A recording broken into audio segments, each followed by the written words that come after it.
The R code that I show in this video is available on Elms, and you may want to take a minute to download it and open it if you'd like to follow along on your own. This video will cover adding R code to RMarkdown documents. By the end of this video, you should know what a dynamic document is, how you can include the output of R code in an RMarkdown document, and what some important options are for including R code in an RMarkdown document. So far, we've learned how to create documents using RMarkdown, but all we've done is mix text and markup to change the formatting of that text. You could have just used a word processor to do that. So why do we use RMarkdown? The real power of RMarkdown is the ability to include R output in dynamic documents. The contents of a dynamic document can be easily and automatically updated as data or the underlying analyses change. So for example, the visualizations that you include in the document could update, or the document content could actually reflect the result of new analyses. Dynamic documents are critical when you're using a single workflow to support repeated decisions. Creating and updating documents by hand is labor-intensive, error-prone, and these factors combined mean that it's not reproducible. So how are you going to create dynamic documents with RMarkdown? RMarkdown allows you to easily integrate R code into a document and its output into the document as well. Code that you include in the document is evaluated by R as the document is knit, and so updated analyses or data are reflected in the new version of the document the moment you knit it. Creating dynamic documents using RMarkdown can improve both the reproducibility and transparency of your workflow. We already noted that manual creation of a document is difficult to reproduce. But in addition, by examining an RMD file, you can easily see the underlying R code, so it is clear where each result comes from, what steps lead to each result, and if the document dynamically generates decisions, the logic behind those decisions is also embodied in your RMarkdown file. So how are you going to include R results in your RMarkdown documents? There's two main ways to do this. The first and the simplest way is using inline code. Inline code takes the result of an R command and treats it as additional text in your document. You create inline code by surrounding a piece of code with backticks, and you start with the letter R. So if you remember, surrounding the piece of text with backticks made it formatted as computer code. Putting the single letter R by itself has R actually interpret what is inside as R code, evaluate the result, and return that as text. So for example, if I had this statement here below, if you add 2 and 2, the answer is, and then this bit of markdown code, a backtick, the letter R, and 2 plus 2, what happens is R sees that bit of code, it evaluates 2 plus 2, and replaces that section in the resulting document. So as you can see here, I have a sample RMarkdown document, and I'll also show you the output from the document on the right here. Scrolling down to about line 14, I have a sentence that you can add inline code using the backtick R notation, and you'll notice at the very end of it, I have a backtick, the letter R, and then 43 minus 37. What happens is when RMarkdown encounters this piece of text, it knows that the backtick R notation is saying evaluate the R code between the backticks, and instead of putting that piece of code inside the document, place the result instead. And so you can see over in the corresponding document that the number 6 appears, which is 43 minus 37. So there are limitations to using this backtick R notation.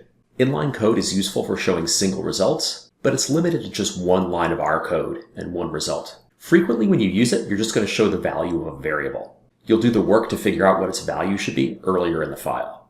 There's probably going to be a lot of cases where you want to include more complicated R code than you can just show using the backtick R notation.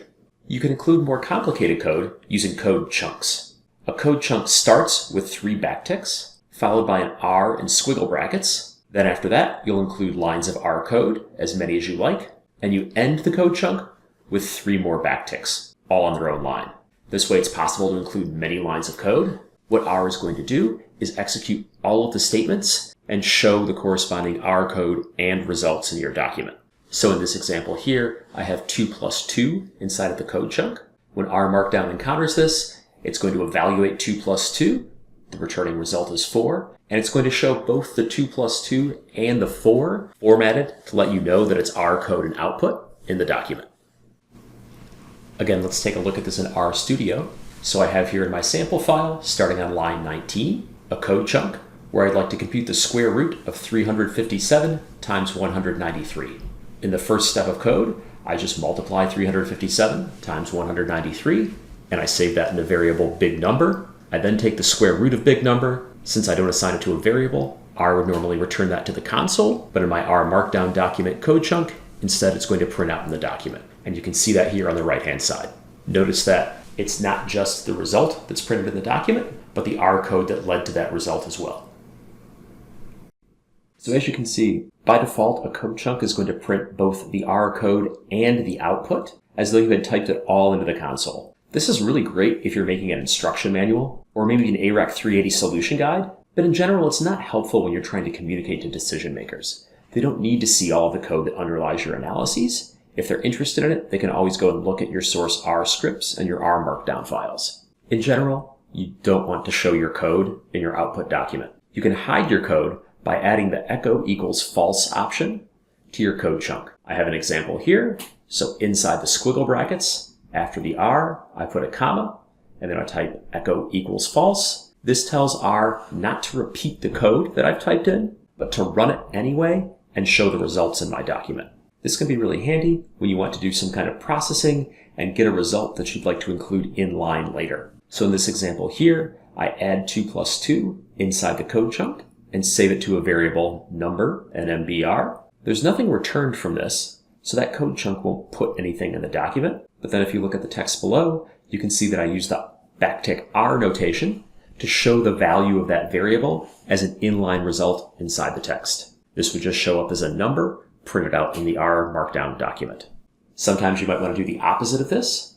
You'd like to show some code, but not run it. You can do that by using the eval equals false option. So when you specify eval equals false, RMarkdown will look at the code inside the code chunk. It will print it out in the document and format it as though it's R code, but it won't actually run any of it. This is a good way to show prototypical R code if you're trying to make an instruction manual. In general, that's not what we're going to be doing in this course. So it's always good to think about your audience before you start showing them R code. If they have no idea what R code is, they're probably not the best audience to be showing complicated R code to. Let's take a look at some of these features in RStudio. So again, that code chunk that we created before, where we calculated the square root of big number, if I'd actually just like to show that variable big number, again, I can do that using the backtick R notation that I have here at the end of line 25. Again, I have a backtick, the letter R, telling R that the content should be evaluated as R code, and then just the variable name big number. And what you can see in the output document is R takes a look inside that, it evaluates big number, which is just a variable, returns the result, and shows it in the corresponding RMarkdown document. On lines 28 through 32, I just do a little bit more manipulation of that variable. Once you set a variable in your RMarkdown document, it's available to all subsequent code later on, so additional code chunks down the road can use it. And what you see here is I just subtract 1,000 and add 1,000 to demonstrate that R remembers what that big number is.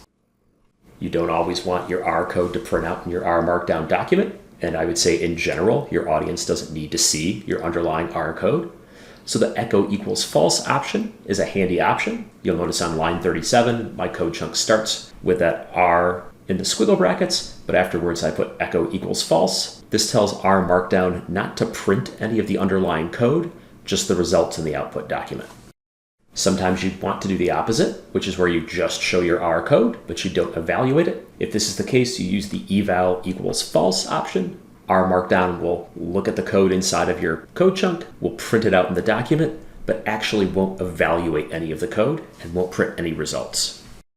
Finally, I have one more example of how you might combine code chunks and inline code. Once again, on lines 55 through 60, I perform some calculations. I take smaller number, which is 25 times 30, and I divide bigger number by smaller number, store it in a variable called important number. Notice again, because everything is being saved in a variable, there's no output from this code chunk. I've set echo equals to false, so R won't print the code. Nothing is generated in the markdown document from this code chunk, but then you can see in the sentence afterwards, I use the backtick R notation to pull that number out and put it in my text. These are the basic strategies that you're going to use to include your R code in an R markdown document.